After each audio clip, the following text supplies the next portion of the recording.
this movie was actually pretty decent. Color me surprised too. Yeah.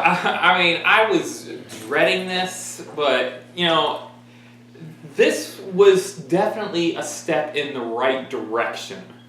I would agree with that. I'm just not 100% sure if I'm, you know, and in no way, shape, or form are we saying that this is a great movie right out of the gate. No, it's not. It's far from a perfect movie. No, it not is even close. Leagues below something like The Avengers. Yeah. It's nowhere as good as Wonder Woman. But I think that it's a lot better than the other DCEU movies that have come before it. Definitely. It's definitely better than Man of Steel. It's better than Suicide Squad, and it is most definitely better than Batman v Superman. It's like maybe this is because of Joss Whedon, and maybe this is because of Jeff Johns, but it's like they finally understand what makes these characters work. You would hope that that's the case. I'm just at the point where I'm just wondering, I don't know, it's like we've had so much of this, and while Wonder Woman by itself was still, Wonder Woman by itself was still just a really good film, but I really get the feeling at this moment this could be a case of too little, too late, I think, for the DCEU. We're already hearing box office results coming in from this weekend. Well, to be fair, given the movies that have come before, can you really blame it? No, but I also think that that's kind of the problem with this, and I'm sorry, it's going to have to be said, the other failures of the DC Extended Universe are weighing heavily around Justice League, and we both knew that going in, that it had to go up against a lot. Even with a movie as good as Wonder Woman, there's a reason that movie was as good as it was, and part of it was probably because it was the most divorced from all the other goings-on in the DCEU up to that point. Plus Patty Jenkins. Yeah, and a much different director and a much different style of film as well. And this was a very different style of film, considering that, Zack Snyder had directed a certain portion of this film. This had a lot more color to it. It had, this was probably Joss Whedon, but a lot more humor in it. Which wasn't 100% good all the time. A lot of the humor was forced and dumb. A lot of other humor was actually good. There were some really good moments, but I honestly think it's kind of a 50-50. You're either shaking your head or you're actually going to chuckle in your seats. It's a coin flip. Like the very first thing we get in the movie is a pair of kids, the point of view shot from like a cell phone, recording an interview, a little child interview with Superman, and it came off as charming. That's Superman. Where was something like that in either Man of Steel or in Batman v Superman? Exactly. I mean, it just felt, I don't know. I mean, and again, we're referring back to Batman v Superman a lot when we're talking about Justice League, but it's only just because that, there's been so much said about it. It's been so much said about Snyder's role in it. I don't think we're ever going to get a real feeling as to where this universe is going to go for a little while now, and I think that it's only going to be with time that people are going to finally put Batman v Superman behind them, and I know that even just saying that we're going to get a bunch of the DCEU hardcore set probably want to start crap with us in the comments, but I mean, look, I'm sorry. I mean, we've heard all the explanations, we've heard all the defenses. It doesn't matter. The movie is still shit. One thing that definitely caught me by very pleasant surprise in this film, it actually has the John Williams Superman and Danny Elfman Batman themes. Feels like that they finally remember. They're subtle, but they're very there. Subtle. Very subtle, but if you listen in and you've got a keen eye for those, and if you have a keen ear for those soundtracks, pardon me, yeah. And I've gotten flack before for daring to criticize the Tim Burton Batman films. I have my problems with those films. I like those films.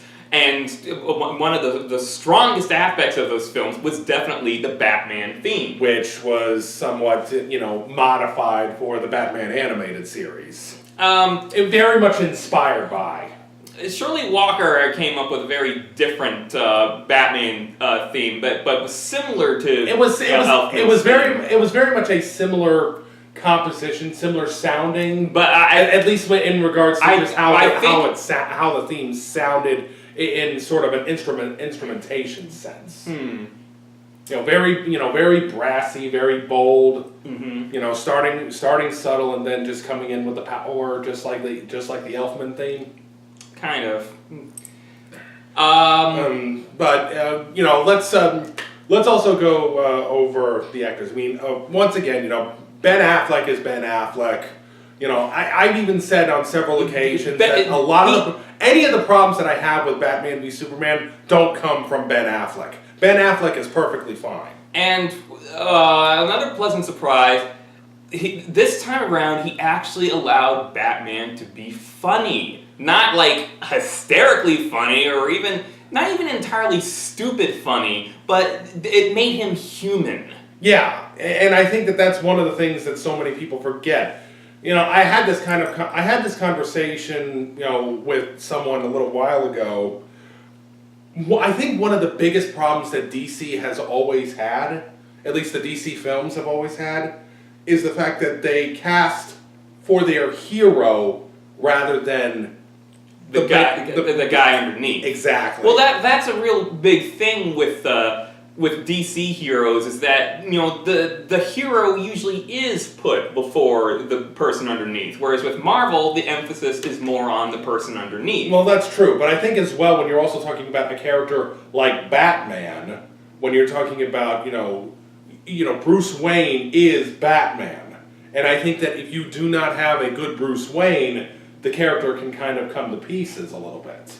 Now, granted, this hasn't exactly worked all the time because there have been pretty good Bruce Waynes in the past, but then they put on the cape and cowl, and then it's not nearly as believable. Who would you suggest that way? Maybe Clooney. Yeah. Clooney's probably the one that comes to mind. I mean, maybe Michael Keaton to some extent. Michael Keaton, I'll give this about Michael Keaton's Batman. He has the intimidation factor down. Outside of that, it's a far cry from what Batman is supposed to be. I think maybe if that costume wasn't as bulky as it was. I mean, the costume had a great design to it. But it had a design where that anybody could look like Batman if you put that on. Bring up any of the jokes from, say, about that Adam West episode where he guest starred in The Simpsons. Oh yes. But no, I mean Affleck again. We didn't get to see a whole lot of Bruce Wayne in this. At least not as Bruce Wayne the character. We just saw Bruce Wayne the person trying to rally everyone together in this, which is right. What he means is we didn't see a lot of Bruce Wayne, the public face, the billionaire, the businessman. No, this was very much Bruce just basically, more or less just being, just having his mind set on all the mission. Once again as well, let's also go into this. Once again, Gal Gadot. Gal Gadot is as adorable as ever as Wonder Woman. Look, easily probably the best discovery out of this entire thing. If there's one good thing that we can say that's come out of this whole thing, it's been her. Yes. 100%. Like, it is remarkable. I mean, and it's funny reminding ourselves just how skeptical we were when we heard that it was her that was going to be playing Diana in the first place, and then we see her basically steal the show in Batman v Superman, one of only a handful, if that. Steals the climax. Yeah, steals. Boy, that could be taken in many different ways.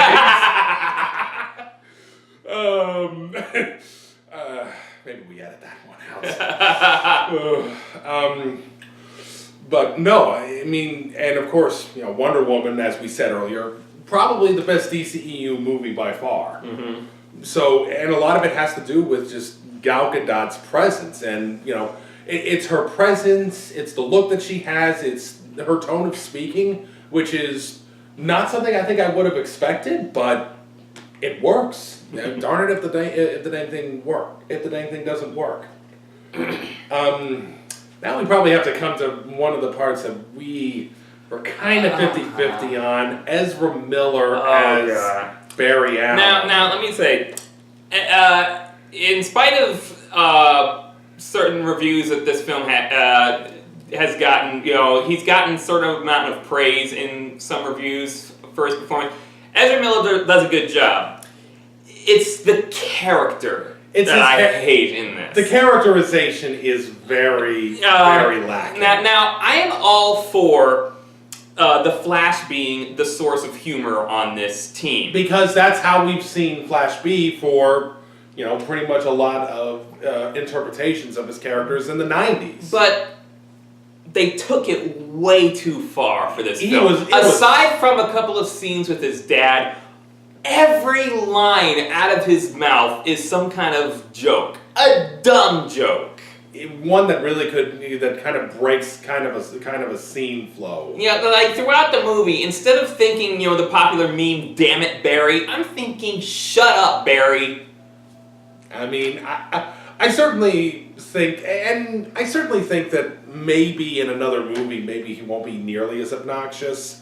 But this was pretty big. This was not the best, big introduction for him. Although we did have, that one little introduction in Suicide Squad.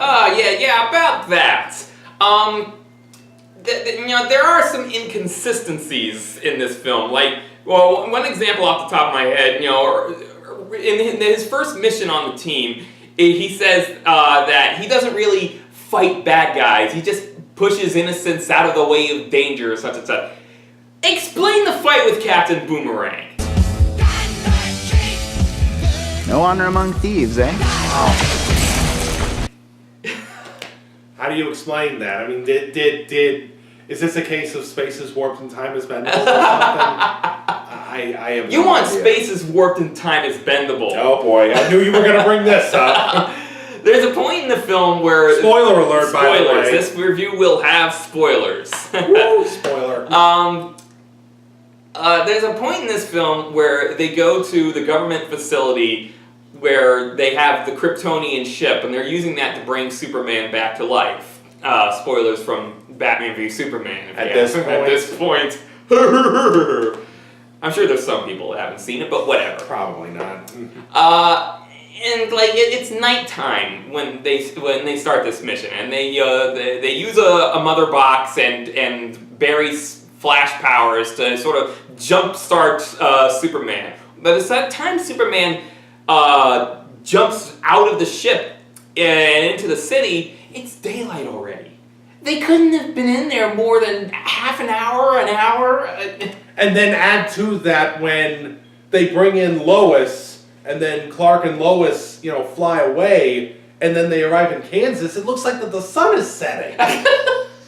I mean, maybe we were both mistaken. Continuity? What's that? Maybe we were mistaken with how it was all put together, and we would need to rewatch that to see how the scene flow goes.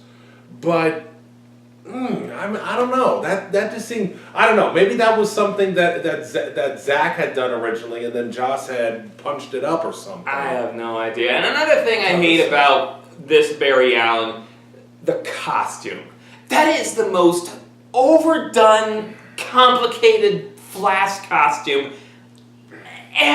There's a reason why Movie Bob calls this guy not Grant Gustin. Let's just leave it at that. And isn't he supposed to fit this thing inside a ring? Okay, obviously they don't do that in this film, but still, he's supposed to have fashioned this thing himself. I mean, to the movie's credit, it does look like something that he would have done by himself. Yeah, let's be honest on it. God, but on this thing. I completely agree with you. It is way too overdesigned. It looks way too bulky. It doesn't look like you know how Superman's outfit looks like in these movies? Mm-hmm. That's how I would imagine that the Flash's outfit would look like. And not just a whole bunch of things that looks like that it's got like a bunch of wires and cables, armor. The Flash needs armor? I mean, okay, yeah, the Flash isn't exactly the strongest person in the world, but he's still powerful with that speed force. Exactly. So, and that was also another thing that kind of bugged me about this. Is just that when the speed force was active and Barry was running, it didn't exactly look believable, I guess. I mean, But there was this good moment where Superman has a moment of badness. He hasn't fully gained his memories back yet, and the Flash uses his speed to sort of get the jump on him. When he's got Aquaman, Cyborg, and Diana all basically, trying to restrain him. Right, and Superman starts looking at him, like following his movements, and the Flash has this moment of realization on his face. Holy shit, he's as fast as I am. I'll give him that one. That was actually a pretty well done scene. And speaking of, let's also transition and talk about Jason Momoa as Arthur Curry, Aquaman. I've always hated the design of this Aquaman. It seems really, very much bikerish almost like a biker mermaid. It's like they look at all the different incarnations of Aquaman over the years and think, let's try to make him as non-silly as possible. Which, I mean, I don't think that. Perhaps we could put this clip from Linkara defending Aquaman in here. What's that? You want me to start making jokes about how useless Aquaman is? Ha ha ha ha ha! Aquaman is the king of Atlantis, whose domain pretty much encompasses the entirety of the ocean. He owns 70% of the planet. He is super strong, super fast, and he can summon Cthulhu to eat your soul if he felt like it. The perception of Aquaman as useless is based on the Super Friends cartoon series, where Aquaman's superpower is that he owns a jet ski. I don't make fun of Aquaman. Thank you. I really think that, again, the fact that it's the Super Friends Aquaman that has always seemed to stuck in public consciousness, it really has done a disservice to this character. I mean, this guy polices 75% of the world, the oceans. Not to mention, he's also got a pretty awesome wife in addition as well. So. It just bugs me that, I could go into this a little bit later, and I probably will. I think that it's time that more of the folks who work on these DC movies, they need to start embracing some of the more minute details that they've basically been trying to jettison pretty much since the Nolan films. Robin, Jimmy Olsen. We'll get into that a little bit later. Before we move on from Aquaman, his character, I find him a jerk. Yeah, I'm not gonna lie. He's kind of a jerk, but I will say he was probably involved in what I think was probably one of the funniest scenes. We're not going to go into it here. But a big problem in introducing him and Barry, for that matter, in this film is that without solo films to introduce them in, we have no connection to these characters. See, and again, that's one of Cyborg's a bit of a different story, but we'll get to him. I mean, that's always been what we've said when we've tried to compare these to the Marvel movies. When you think back to the Avengers, let's think back to everyone that was in it. I mean, probably the only person that never got like a proper movie that really featured them was Hawkeye. That was more of a cameo. And even then, the one cameo that he had in Thor pretty much told you everything you needed to know about the guy. Exactly. So that was a case of an effective cameo. Mm-hmm. Much more than what I can say were the cameos in at least the actual version of BBS. I know, I keep bringing it up. I'm beating a dead horse at this point. I'm sorry, I can't. It's probably the worst film I've ever seen in theaters. And I've seen The Last Airbender in theaters. But, no, but going back to that, you think about it, Iron Man, 2 movies. Captain America, he had his movie. Hulk had his movie, even though that was with Edward Norton. Yeah. So, really, you didn't have that connection with Mark Ruffalo at the beginning, but... he was effective enough right away. Black Widow had a full, proper introduction in Iron Man 2. Exactly. And then, and of course Thor. I mean, that was the whole, and Loki as well. See, okay, let's actually get into this right now because the big villain, Steppenwolf, probably the weakest part of the movie. Steppenwolf sucks in this. A superhero movie, I believe, succeeds or fails, not entirely because of its villain, but it definitely plays a big factor. Movie Bob has argued that movies like Wonder Woman and Iron Man had weak villains, but they're still able to stand up because of despite them. Right, and I think part of it is just the fact that those movies kind of got what those movies knew what they needed to do with the character. They wanted to be character pieces pretty much right from the get-go, and that I think that's the big difference between something like this and say something like BVS, which also probably has one of the worst villains in recent memory in Jesse Eisenberg's Loser. But in this movie, Steppenwolf just isn't interesting. Not at all. He has nothing going for him other than he's part of the New Gods. And we have absolutely no reference to anyone else. Like, Darkseid isn't referenced. None of the other New Gods are referenced.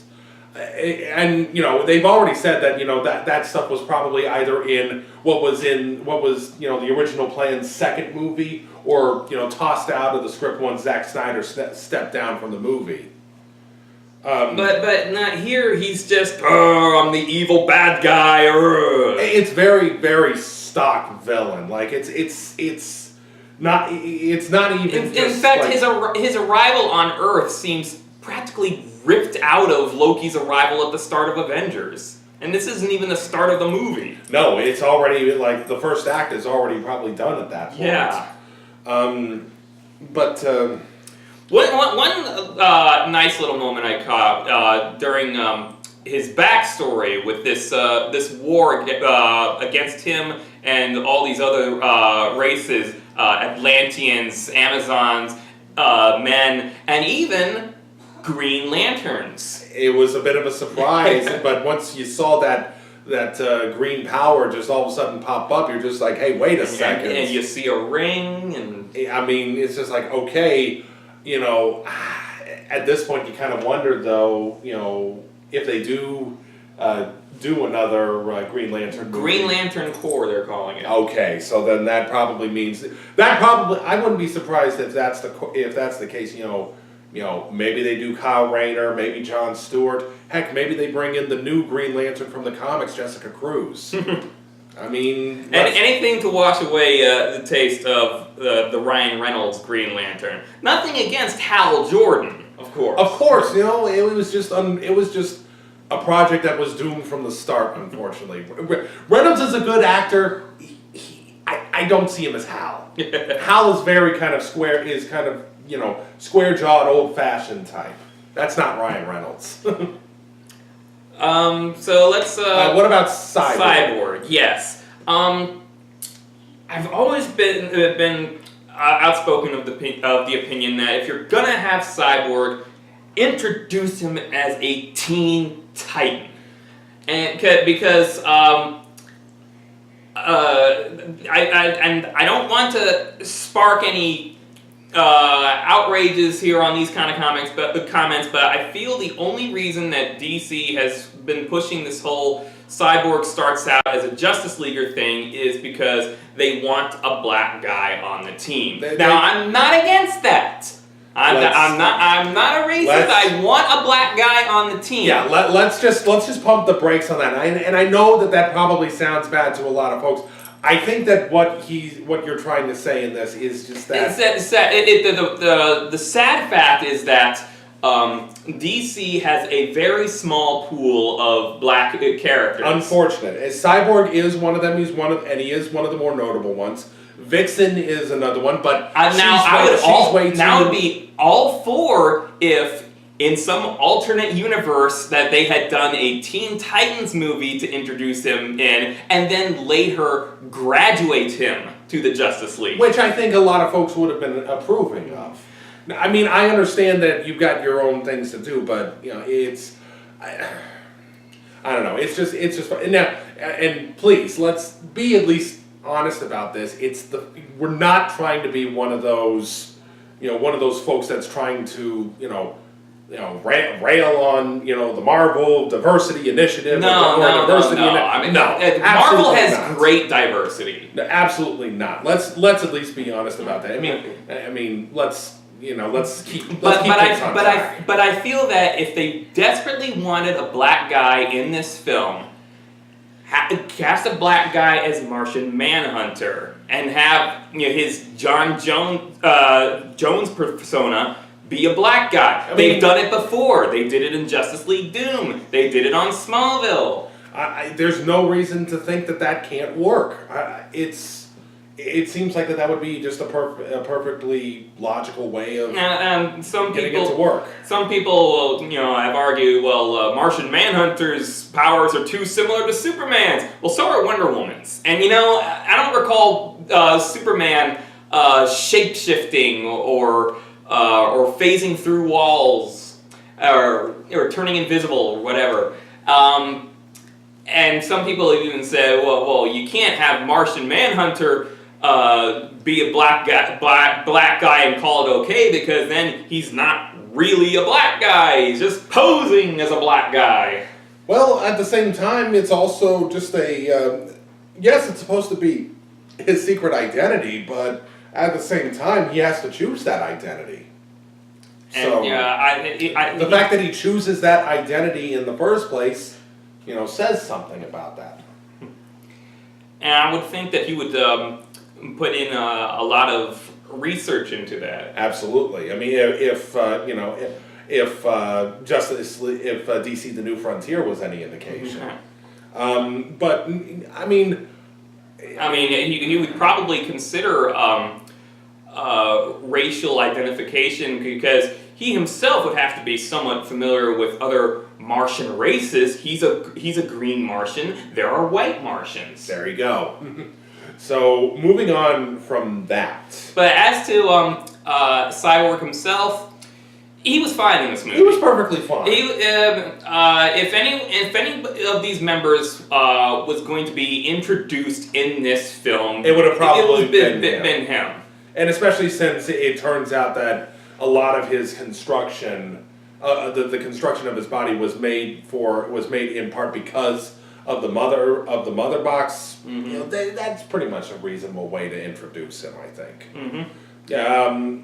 So we go from there. And for animation lovers, he does say "booyah." That was a nice little touch at the end. I don't know if that was Snyder or if that was Whedon, whoever it was that came up with that.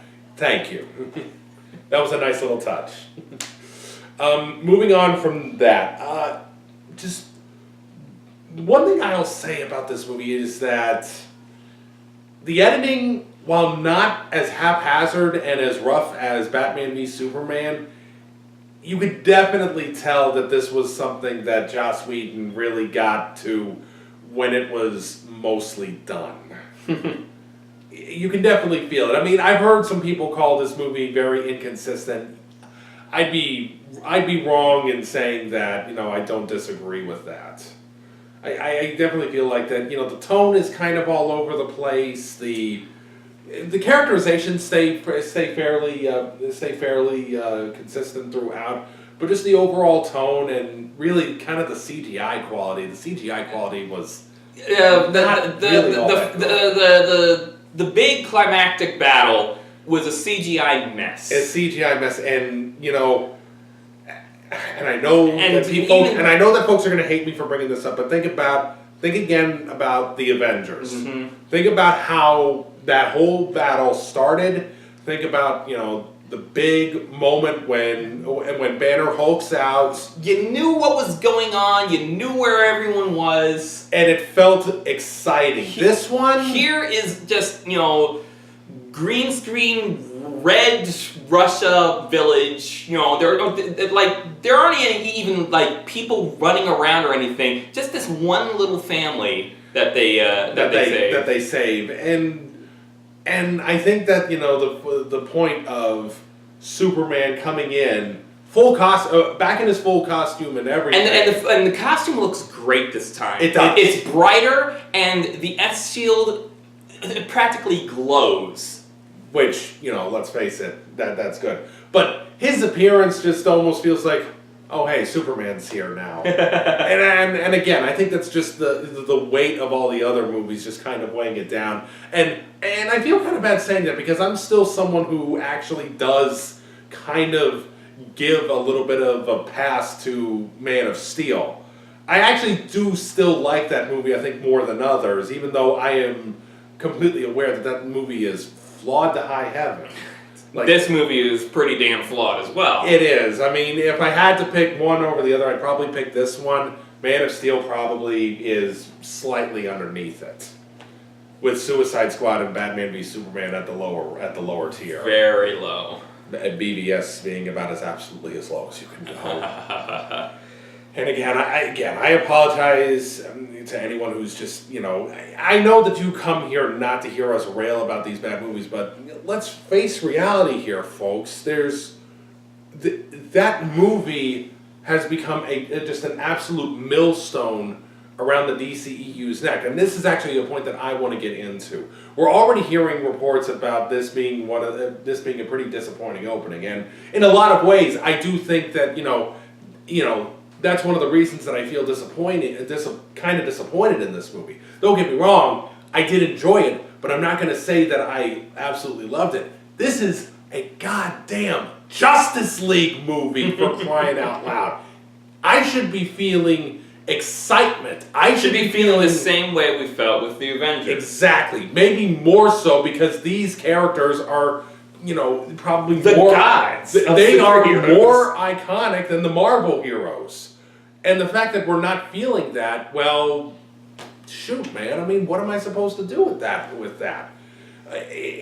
I honestly think that this kind of subscribes to I guess you would call it an Amazing Spider-Man syndrome. Oh dear. Where, first Amazing Spider-Man, we remember coming out of that movie, and I'm just thinking about, I remember turning to you the moment we walked out of the theater and saying, they rebooted the Sam Raimi movies for this? And it was just like, it was easily just a really bad movie. Right. And it just wasn't all that entertaining. And then we come back and see Amazing 2, which I know a lot of people hate Amazing 2. I enjoyed it for its lightness. It felt like a Spider-Man movie. Not a great Spider-Man movie, but it felt like they were trying to right things. Not as good as Homecoming, and not nearly as good as the Raimi movies, even Spider-Man 3. Yeah.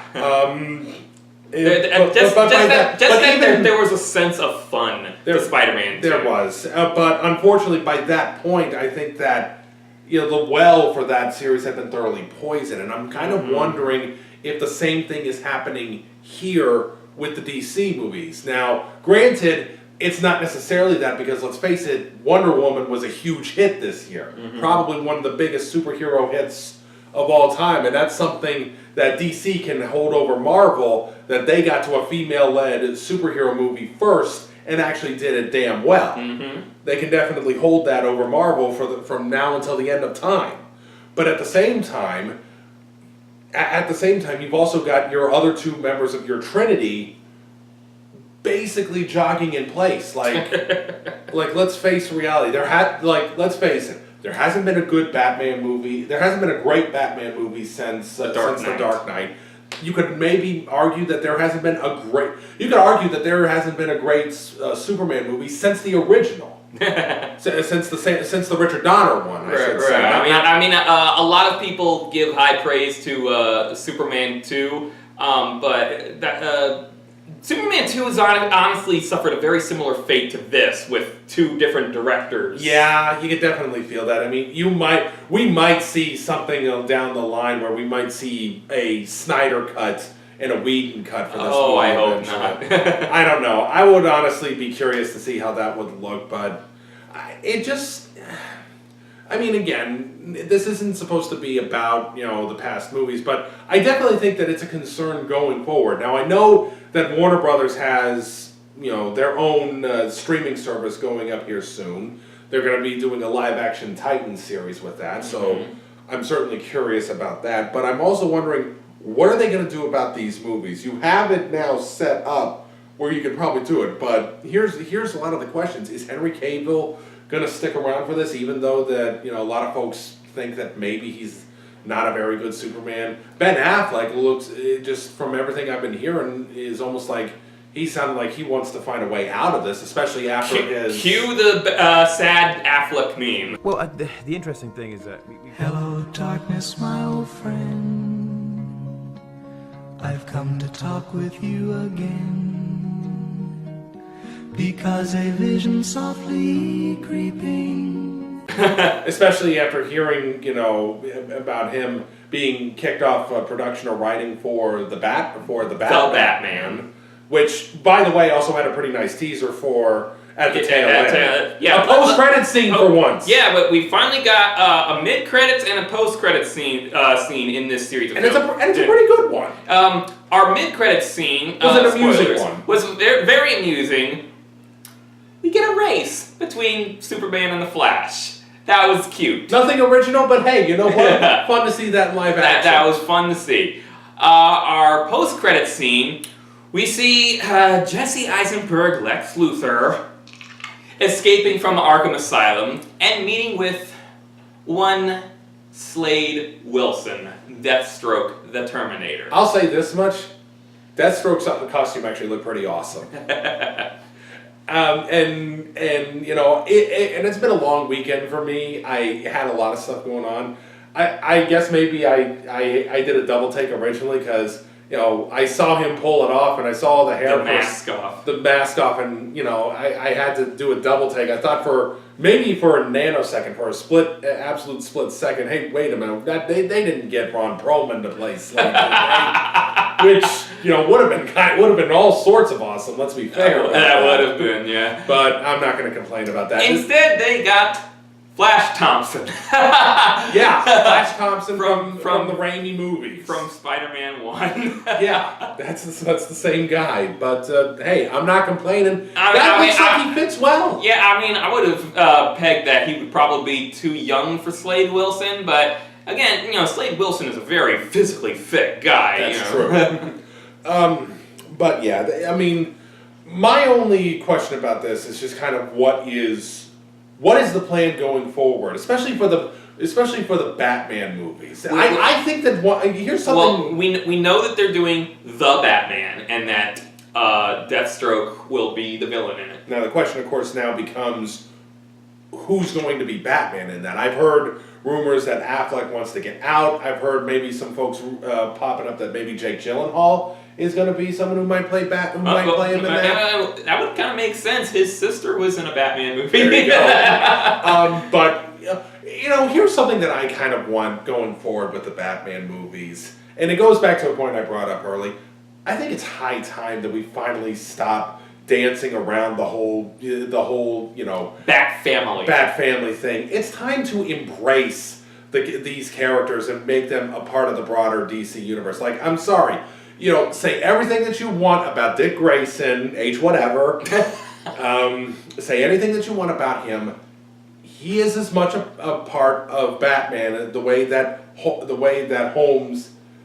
Watson is the Sherlock Holmes. Mm-hmm. And Little John the Robin Hood. Exactly. It is high time. Look, and I'm not even asking for a specific Robin. I honestly think you could do very well with introducing Dick Grayson as Nightwing in one of these movies. And have Tim Drake as Robin. Yeah, you've already basically shown the reference to Robin in BVS. So we assume that's probably Jason Todd. Why not have the Tim Drake Robin show up in this one and have him be like, come on, man, you gotta be a little like the lighter. Arkham games. Exactly. And adding to that, you wanna add a diversity project to this one? Get Barbara Gordon into the movies finally. Oh, Barbara. Come on. The fact that probably one of the most important characters in the Bat mythos has not had herself never had a proper live action movie version. Well, you can't even count the Batman and Robin one from the because that wasn't Barbara Gordon. No, that was Barbara Wilson. Exactly. So, but you know, we can't say that Barbara has never been done well in live action. Yvonne Craig. That's true. Yeah, I mean, and again, well, see, there you go. We're talking about something from 50 years ago at this point. It still holds. It still holds, and I think that that's kind of sad because, you know, again, she is a great character. She's a beloved character, and she's getting, you know, she's gotten so much play as. I mean, it didn't hurt anything that her New 52 story, her New 52 comic was arguably one of the best things that came out of the New 52. Especially after she went to Burnside. Yeah, I mean, even though some folks complained about that. But, no, I think that it's high time that the Bat family finally starts to get... I mean, you have such a rich mythology of characters to dig from. I mean, let's face it, Bill Finger, you know, set this thing up. And I think the fact that all that we seem to focus on in some of these movies is Batman and Alfred. Batman and Alfred. And then, of course, ever since Dark Knight, Joker. I mean, though, I mean, again, Tom Hardy as Bane actually wasn't so bad. A lot of people will fight you on that, but, you know. You know what? I think that the movie itself still, I definitely say is the weakest of the three movies, but I don't know. It's hard to say. But no, it's time to have the broader Bat mythology integrated into these live action movies. You don't have to do it all at once, but let's start putting some people. I mean, and please, for the love of God, fix the Joker. No more Jared Leto Joker, please.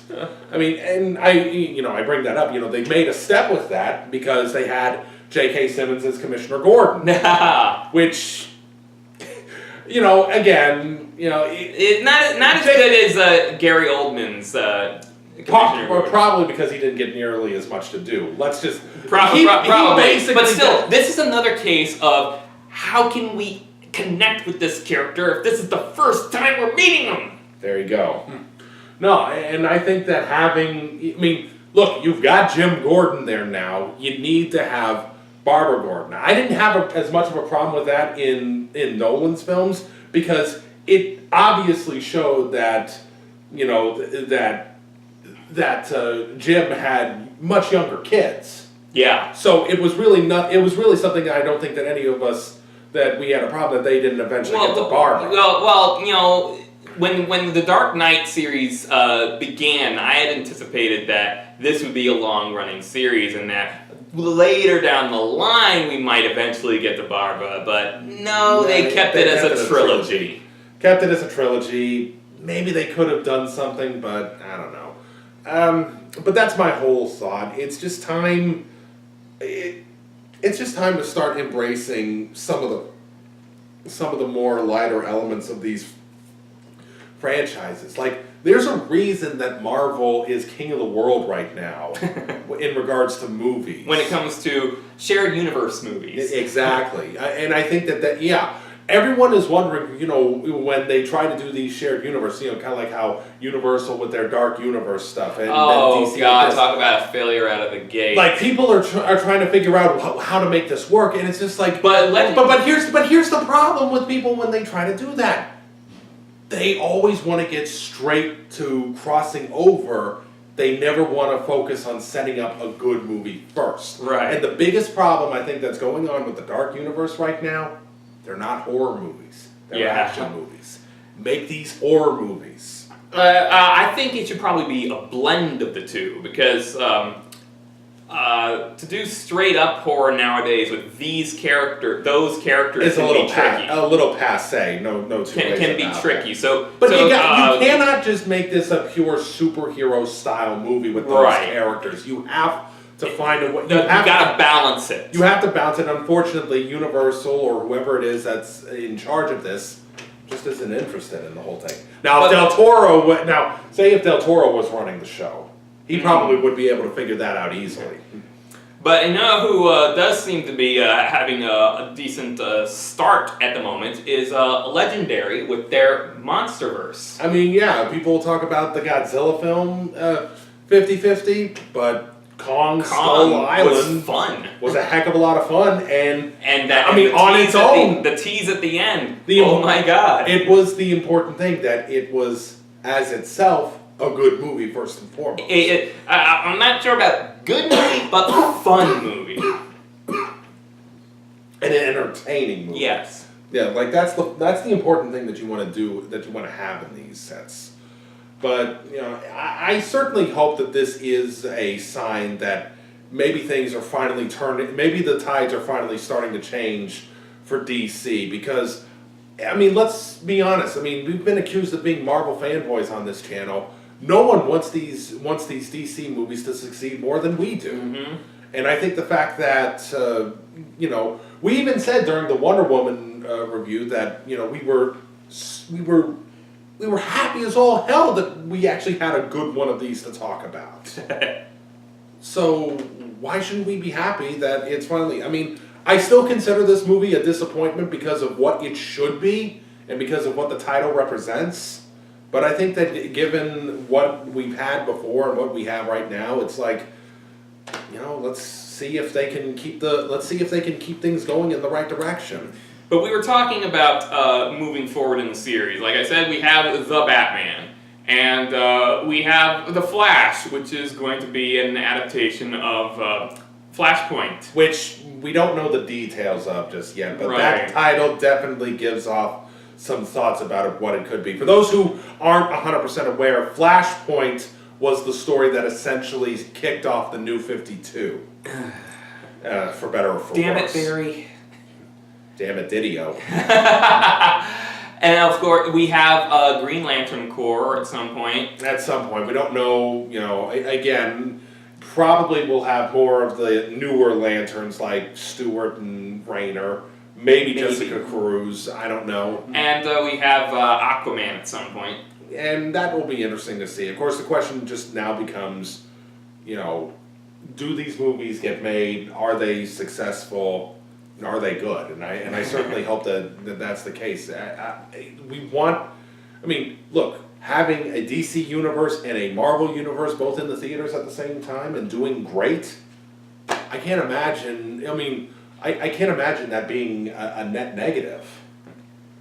I mean, let's face it. I mean, we went to go see Thor Ragnarok a couple weeks ago. You know, I mean, that was fun. We're almost 10 years out now from this whole thing starting. From the MCU starting with Iron Man, mm-hmm. And they're still putting out good movies. Now, granted, the formula some have been misses. The formula might be starting to be easier to tell at this point, but what I've always said, what I think that so many people about in the writing process have said, it's never the fact that they are cliches and tropes that are used. It's how you use them. It's how you use them. And then, you know, I mean, you could go to such an extent to try to avoid said tropes, you could wind up crashing the entire project. So that's always something that I think people overrate, you know, being negative about cliches in certain aspects. Not to say that there aren't some cliches out there that should get chucked out the pasture. Mm-hmm. But just cliches on their own are not bad. Like there's a reason that we've been writing and telling stories for centuries at this point. But no, I mean, like there's sort of this belief that there are 7 basic plots, and everything is drawn from those plots. I mean, why do you think that Joseph Campbell has basically been cited so often? Mm-hmm. I mean, who knows at this point? But hey, you know what though? We're at least happy to say that, you know, we didn't hate this movie. I mean, it wasn't a great movie, but at the same time, you know what? I'm not coming out of that theater holding my head or just coming out just, you know, not having anything to say. I found myself smiling during it. And that's more than we can say than what would happen with Batman v Superman. Mm-hmm. So that's probably it for us. Probably the next time you'll see us is when we talk about The Last The Jedi. Last Jedi. Whether we do that the night of, or whether we do what we did when The Force Awakens came out and wait a little while and then do our video, that remains to be seen. But at the same time, we hope to give you some more stuff. Hopefully we'll get as well the first couple parts of a project we've been working on uploaded here before the end of the year. On the other channel, is it more of the Dragon Ball retrospective? We'll show you. We'll direct you to that when the time comes. But overall, though, it's worth seeing. It's worth seeing and worth seeing what you think about it. I definitely wouldn't have said that about BVS because I would have just said, no, you just do not waste your money. Abort! This one, you know what? There are worse ways to spend $15. Let's be fair about that. So overall, I'm not, if you enjoyed it, great. If you didn't, that's fine. I can kind of see both sides on this. So yeah. So until next time.